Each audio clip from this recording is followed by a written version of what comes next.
Ang daming nakain ng asawa ko sa luto kong adobong sitaw na walang toyo at oyster sauce. Tara, ipakita ko sa inyo paano ko siya niluto. Siyempre, inuna ko muna yung giniling para maluto siya.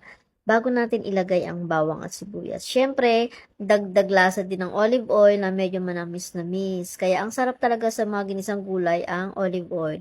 So, unahin ko muna yung sibuyas. Ganun ako mag-isa. Kasi pag nasunog yung bawang, mapait na siya. Kapag okay na, brown-brown ang giniling, pwede na natin ilagay ang sitaw. At syempre, dapat guys ay hinugasan muna ang sitaw ha. Ibabad nyo sa baking soda na may tubig.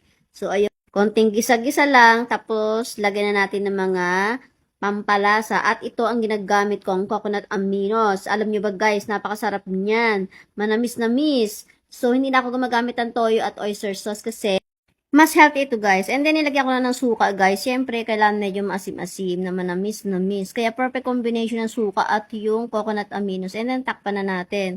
Kapag okay na guys, medyo malambot na, pwede natin lagyan ng white pepper or mga herbs na anong meron kayo. Ako guys, white pepper lang and then asin. So, adjust your taste syempre. At kung matuyo naman yung sabaw guys, pwede natin dagdagan ng konting tubig. And then guys, medyo nagmamadali na yung asawa ko. Kaya gutom na siya. Kaya ayan, binilisan ko lang pagluluto. So, kakain na kami. Enjoy watching. Sana nasarapan kayo sa paningin. Thank you.